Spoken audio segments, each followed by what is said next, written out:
할렐루야. 11월 21일 금요일 함께하는 교회 아침 묵상 시간입니다. 오늘 읽을 범위는 사도행전 7장에서 8장까지인데요. 저와 함께 보실 말씀은 사도행전 8장 1절에서 4절 말씀입니다. 제가 세 번역으로 읽도록 하겠습니다. 사울은 스데반이 죽임당한 것을 마땅하게 여겼다. 그날에 예루살렘 교회에 큰 박해가 일어났다. 그래서 사도들 이외에는 모두 유대 지방과 사마리아 지방으로 흩어졌다. 경건한 사람들이 스데반을 장사하고 그를 생각하여 몹시 통곡하였다. 그런데 사울은 교회를 없애려고 날뛰었다. 그는 집집마다 찾아 들어가서 남자나 여자나 가리지 않고 끌어내서 감옥에 넘겼다. 그런데 흩어진 사람들은 두루 돌아다니면서 말씀을 전하였다. 오늘 본문의 말씀은 사도행전 7장의 스데반의 죽음 이후에 교회가 대박해를 받는 모습이 기록되어 있습니다. 교회의 역사는 하나님의 일하심의 역사이기도 하죠. 근데 오늘 본문에 보니까 정말 신앙을 잘 지키고 뜨겁게 열정적으로 살아가고 있었던 초대교회 예루살렘 교회에 하나님이 박해를 허용하시고 있는 모습을 볼 수가 있습니다. 우리가 우리의 삶 가운데서도 많은 고난과 어려움이 있죠. 근데 왜 하나님이 이런 잘 그래도 나름 건강하게 있는 것과 같은 또 우리의 아주 모범이 됐던 초대교회를 왜 이런 박해를 허용하셨을까? 자, 본문 1절에 보니까 이렇게 나옵니다. 그날에 예루살렘 교회에 큰 박해가 일어났다. 그래서 사도들 외에는 모두 유대 지방과 사마리아 지방으로 흩어졌다. 오늘 본문에 두 가지 단어가 나옵니다. 유대 지방과 사마리아 지방이죠. 사도행전 1장 8절은 사도행전의 주제가 되는 구절 중에 하나입니다. 사도행전 1장 8절에는 어떻게 이야기하고 있습니까? 오직 성령이 너희에게 임하시면 너희가 권능을 받고 예루살렘과 온 유대와 사마리아 땅끝까지 이르러 내 증인이 되리라 라고 말씀하셨습니다. 하나님께서 이 일을 하시겠다는 거죠. 성령이 오시면 정말 예수의 온전한 공동체인 교회로 변화가 되고 그 교회는 예수의 증인으로 살아가는데 그 범위가 어디까지냐? 예루살렘 그리고 온 유대 사마리아 땅끝까지 가야 된다 라는 것을 기록해 놓고 있는 것입니다.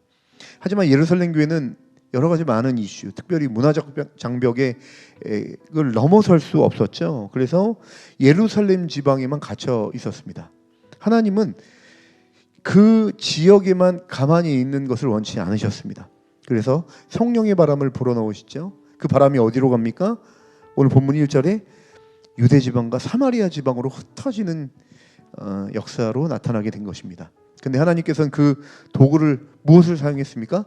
박해와 고난을 사용했다는 것입니다. 사랑하는 여러분, 우리의 정체성도 이와 같습니다. 예루살렘 교회가 똑같은 부르심이 우리 가운데 있죠. 우리가 갖고 있는 복음은 땅끝까지 증거돼야 될 복음입니다. 그러나 우리가 성도인데도 불구하고 이 자리가 좋사오니 하고 안주하고 있다면 하나님은 우리를 흩으시고 고난을 주셔서 유대와 우리가 생각하는 사마리아까지 우리를 흩으시는 그런 하나님이심을 오늘 본문의 말씀을 통해 기억하셨으면 좋겠습니다. 그 복음은 우리만을 위한 복음이 아니고요. 우리를 통하여 우리 가족을 넘어서 우리가 만나야 될 사람들에게 흩어져야 될 선포되어야 될 복음이라는 사실을 기억하시기 바랍니다. 그 이유는 무엇입니까? 그것이 하나님의 뜻이요 이 세상을 회복해서 온전한 예배를 받으셔야 되는 분이시기 때문에 하나님은 그 일을 진행하고 계신다는 사실을 기억하시기 바랍니다. 자, 그래서 오늘 이 시간 이 메시지를 통해서 우리가 두 가지 정도의 어떤 지점들을 살펴보았으면 좋겠습니다. 첫 번째는 뭐냐면 복음 전파는 하나님의 것이라는 것입니다. 하나님의 것이라는 사실입니다. 복음 전파는 하나님의 열심으로 이루어지죠. 너무너무도 좋았던 우리 모범이 됐던 초대교회 예루살렘 교회를 그들은 벗어날 수 없었습니다. 누가 벗어나게 했죠? 그들이 하나님의 이 사도행전 1장 8절의 말씀 가지고 어떻게든 이 말씀을 지키고자 나아가려고 했던 게 아니라 그들이 예루살렘 교회가 너무나도 벗어날 수 없었던 그 상태를 하나님께서 박해를 허용하심으로 흩어버리셨다는 것이 중요합니다. 하나님의 열심이 이 일을 이루는 것이죠. 여러분, 복음의 출처는 하나님이고요. 이 복음의 크기를 확장하는 것도 하나님이라는 사실을 기억하셨으면 좋겠습니다. 그러므로 내 삶에 불어닥친 여러 가지 많은 이유를 하나님이 어디로 나를 몰고 가시고 인도하시는지를 생각하고 고민해 보셨으면 좋겠습니다. 왜 이 일이 우리 가운데 일어나는가? 그 뒤에 하나님이 그 일을 허용하셨다면 그 일을 통해서 하나님이 우리를 통해 하셔야 될 그 일이 있기 때문에 우리 가운데 고난을 드시고 환난을 허용하셨다는 것을 기억하시기 바랍니다. 그래서 4절에 보니까 이 환난과 고난을 직면한 사람들의 태도가 나오죠. 자세가 나옵니다. 4절에 보니까 그런데 흩어진 사람들은 두루 돌아다니면서 말씀을 전하였다. 개역개정에는 이렇게 기록하고 있습니다. 두루 다니며 복음의 말씀을 전할세. 복음 전파를 했던 것입니다. 여기서 두 번째 우리가 메시지를 또 알 수가 있습니다. 구원받은 성도, 회복된 성도, 성령을 통해 변화된 교회 공동체는 어떤 정체성을 가지고 있느냐? 바로 복음을 최우선적인 가치로 여기며 복음을 드러내고 흘려보내는 회복된 정체성을 가지고 있다는 것을 본문은 이야기하고 있는 것이죠.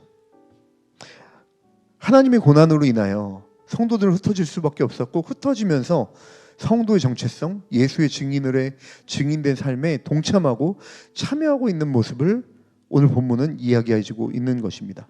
사랑하는 여러분, 그러므로 우리가 예수의 부활에 성령으로 말미암아 동참한 교회가 맞다면 우리 가운데 마땅히 어떤 목마름이 있어야 되는데 그것은 무엇인가? 우리 안에 하나님이 우리에게 허락하셨던 이 복음을 믿고 이 복음을 나만 믿는 것이 아니라 내가 만나는 모든 지체들에게 흘려 보내주고자 하는 갈증과 목마름이 우리 가운데 있어야 된다는 사실입니다. 하나님께서 예루살렘 교회를 흩으셨습니다. 그리고 결국에는 어떤 결과가 이루어집니까? 유대를 넘어 사마리아까지 이르러 이 복음이 흘러가고 있는 모습을 볼 수가 있는 것입니다. 여러분, 이 본문의 말씀, 복음 전파는 우리가 마땅히 행해야 될 일이지만 표면적으로는 그렇지만 이 일에 가장 열심히 있는 분이 바로 하나님이라는 사실을 기억하셨으면 좋겠습니다. 우리가 주님을 따르기를 원한다라고 한다면 우리가 우리 자신을 넘어 우리 가정을 넘어 우리 교회를 넘어 하나님이 우리에게 맡겨주신 이 지역까지도 우리가 생각하는 사마리아 지방의 영역까지도 우리가 나아가서 예수 그리스도의 복음을 전할 책임이 우리 가운데 있고 그 길에 하나님께서 역사하고 계신다는 사실을 기억하시기 바랍니다. 오늘 본문의 말씀 사도행전 1장 8절의 말씀을 하나님께서 직접 열심으로 이루시는 모습을 볼 수가 있습니다. 오늘도 동일한 하나님께서 우리 삶에 일하실 줄 믿습니다. 우리가 그 하나님의 일하심에 동참함으로 말미암아 우리가 복음을 더 깊이 알아가고 우리를 통하여 하나님 나라가 확장되는 즐거움과 기쁨에 참여하는 하루 되시길 주님의 이름으로 간절히 축원합니다. 기도하시겠습니다. 참 좋으신 하나님 아버지 감사합니다. 주님은 이 세상을 사랑하셔서 독생자 예수를 보내셨습니다. 우리는 예수의 죽음과 부활로 이제는 우리가 나음을 입고 성령으로 말미암아 주님의 사명을 이어받은 교회가 되었습니다. 우리에게 최고의 가치는 복음이 되었고 우리가 만나는 모든 지체들에게 복음을 전하고자 하는 목마름을 갖고 있는 회복된 존재가 되었습니다.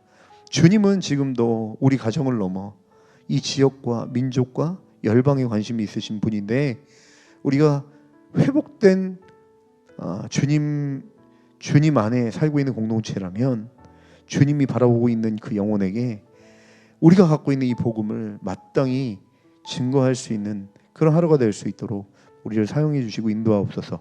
이 일을 통해 하나님께 영광을 돌리며 하나님 나라가 확장되는 그 즐거움에 동참하는 하루가 될 수 있도록 주여 인도하여 주옵소서. 감사하며 예수님의 이름으로 간절히 기도합니다.